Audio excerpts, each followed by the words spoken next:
Hey friends, if you wish to simultaneously see two instances of one document, then please watch this video. I will guide you through the procedure. So go to the View tab.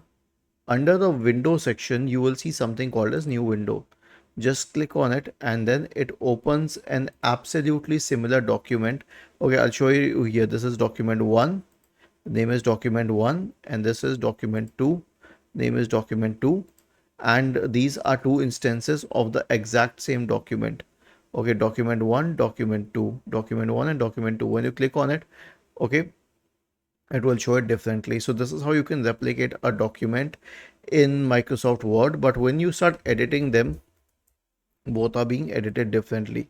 Okay, so was this helpful? If yes, then please subscribe to the channel. If not, then let us know in the comment section of the video on how we could help you further. Thank you for watching this video and have a nice day.